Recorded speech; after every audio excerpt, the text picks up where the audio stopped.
اعوذ باللہ من الشیطان الرجیم، بسم اللہ الرحمن الرحیم۔ السلام علیکم ورحمۃ اللہ وبرکاتہ۔ حق و باطل کے درمیان پہلا مارکہ جنگ بدر کب ہوئی؟ وہ کیا اسباب تھے کہ یہ مارکہ برپا ہوا؟ مسلمانوں کی تعداد کتنی تھی اور کفار مشرکین کی تعداد کتنی تھی؟ ابو جہل کو کس نے واصل جہنم کیا اور ولید، عتبہ اور شیبہ کس کے ہاتھوں واصل جہنم ہوئے؟ کتنے مسلمان مجاہدین شہید ہوئے اور کتنے کافر واصل جہنم ہوئے؟ جنگ کا نتیجہ کیا رہا؟ یہ سب ہماری آج کی ویڈیو کا حصہ ہے، تو بنے رہیں آخر تک ہمارے ساتھ۔ دنیا کی تاریخ لڑائیوں اور جنگوں سے بھری پڑی ہے، لیکن وہ جنگ جس کا مدعا نہ جہانگیری ہو، نہ اقتدار کا شوق، نہ مال غنیمت جمع کرنے کا لالچ، بلکہ صرف اور صرف اللہ کی رضا کی لی ہو، یہ بڑے دل بردہ چاہتی ہے۔ آپ تمام غزوات اٹھا کر دیکھ لیں، آپ کو ان میں دو ہی چیزیں مشترک نظر آئیں گی: اول جہاد فی سبیل اللہ، دوم اپنی مدافعت۔ اسلام کی پہلی جنگ بدر بھی مسلمانوں نے اپنی مدافعت میں مشرکین مکہ سے لڑی تھی۔ 17 رمضان المبارک سن 2 ہجری جمعہ کے دن کفار مکہ اور اہل ایمان کے درمیان بدر کے مقام پر مارکہ ہوا۔ یہ ایک گاؤں کا نام تھا جہاں ہر سال میلہ لگتا تھا۔ یہ مقام شام سے مدینہ جانے کے دشوار راستے سے ہو کر گزرتا ہے۔ مکہ کے تجارتی قافلے یہاں سے ہو کر گزرا کرتے تھے۔ قریش کے تجارتی قافلے سے حضرت عبداللہ رضی اللہ تعالی عنہ کی جھڑپ ہو گئی، جس میں قریش کے ایک رئیس اعظم کا بیٹا قتل ہوا اور 2 گرفتار ہوئے۔ اس واقعے نے قریش کو مشتعل کر دیا، نیز انہیں اطلاع ملی کہ ان کے تجارتی قافلے پر مسلمان حملہ کرنے والے ہیں۔ ادھر جب حضرت صلی اللہ علیہ وسلم کو ان سب باتوں کا پتہ چلا تو انہیں بہت افسوس ہوا۔ انہوں نے اس کا خون بہا ادا کر دیا اور قیدیوں کو رہا کر دیا، مگر قریش چونکہ مسلمانوں کی ہجرت اور ان کی بڑھتی ہوئی تعداد سے سخت خائف تھے اور موقع کی تلاش میں تھے کسی طرح ان کو شدید نقصان پہنچایا جا سکے، وہ اس سنہری موقع کو ہاتھ سے کیسے جانے دیتے۔ کفار قریش کو بدر کے مقام پر پہنچ کر معلوم ہوا کہ تجارتی قافلہ بحفاظت مکہ پہنچ چکا ہے، تو کئی سرداروں نے مشورہ دیا کہ اب لڑنا ضروری نہیں، لیکن ابو جہل نہ مانا اور فوج آگے بڑھی۔ قریش چونکہ پہلے پہنچ گئے تھے، اس لیے انہوں نے مناسب جگہوں پر قبضہ کر لیا۔ باخلاف مسلمانوں کی طرف کوئی چشمہ اور کنواں نہ تھا۔ زمین ایسی ریتلی تھی کہ اونٹوں کے پاؤں ان میں دھنس جاتے تھے۔ عید ایزوی سے بارش ہوئی جس سے گرد جم گئی۔ مسلمانوں نے جا بجا پانی روک کر چھوٹے چھوٹے تالاب بنا لیے تاکہ وضو اور غسل کے کام آ سکیں۔ اس جنگ میں مسلمانوں کی تعداد مشرکین کے مقابلے میں انتہائی قلیل تھی۔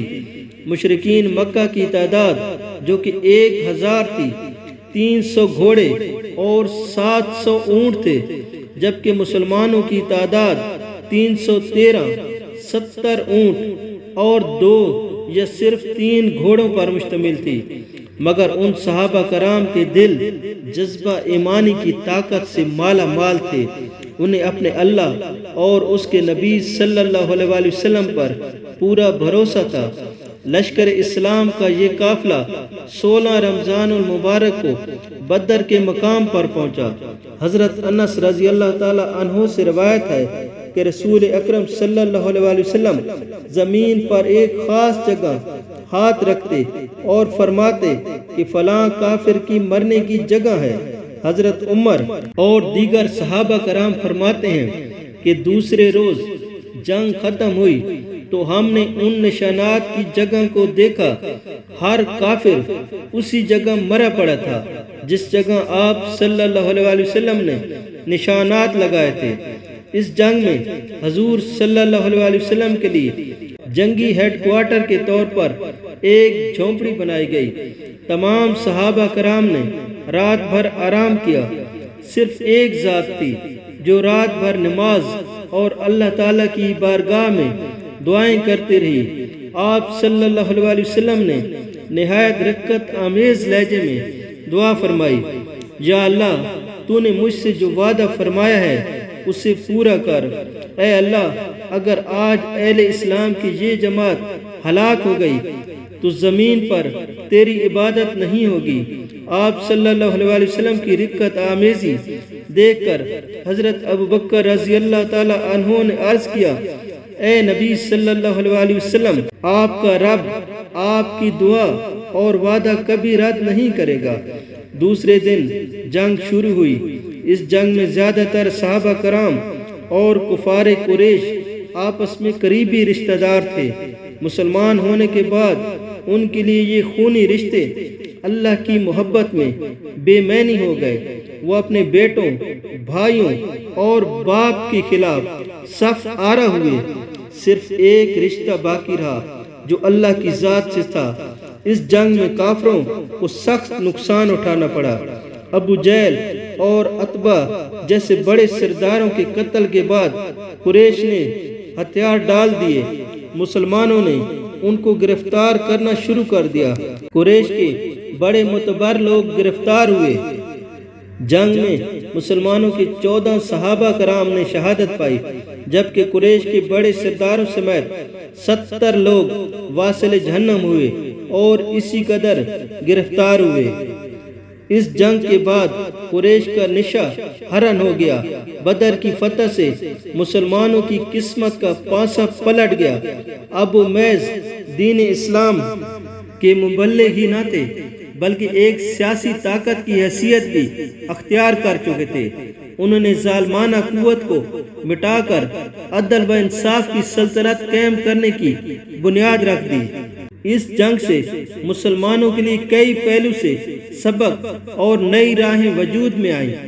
ایک طرف آپ نے قیدیوں سے اچھا سلوک کرنے کا حکم دیا، دوسری طرف آپ صلی اللہ علیہ وسلم نے فدیہ دے کر انہیں چھوڑنے کا حکم بھی دیا۔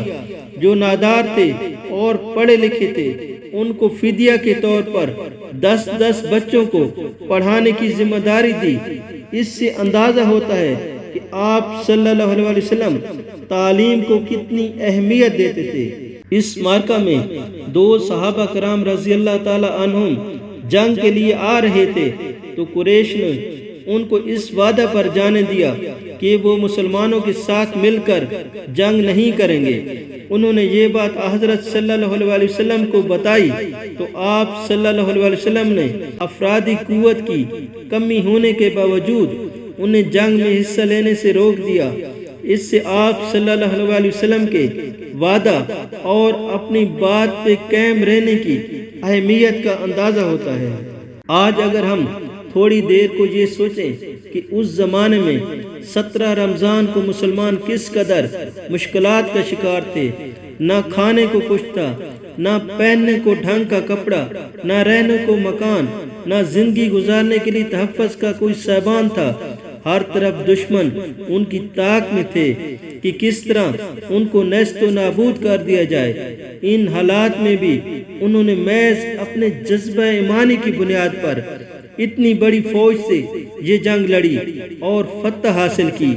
آخر ہم بھی تو اسی دین کے پیروکار ہیں، اسی اللہ کو ماننے والے ہیں، پھر کیوں ہم اس قدر بڑی تعداد میں ہونے کے باوجود اتنے بے بس اور ذلیل و خوار ہیں؟ اس بارے میں ہم سب کو سوچنے کی ضرورت ہے، اپنی اصلاح کی ضرورت ہے کہ یہ محض ایک تاریخی واقعہ ہی نہیں کہ جس میں مسلمانوں نے اپنے خون بہا کر فتح حاصل کی، بلکہ ہم سب کے لیے ایک پیغام بھی ہے۔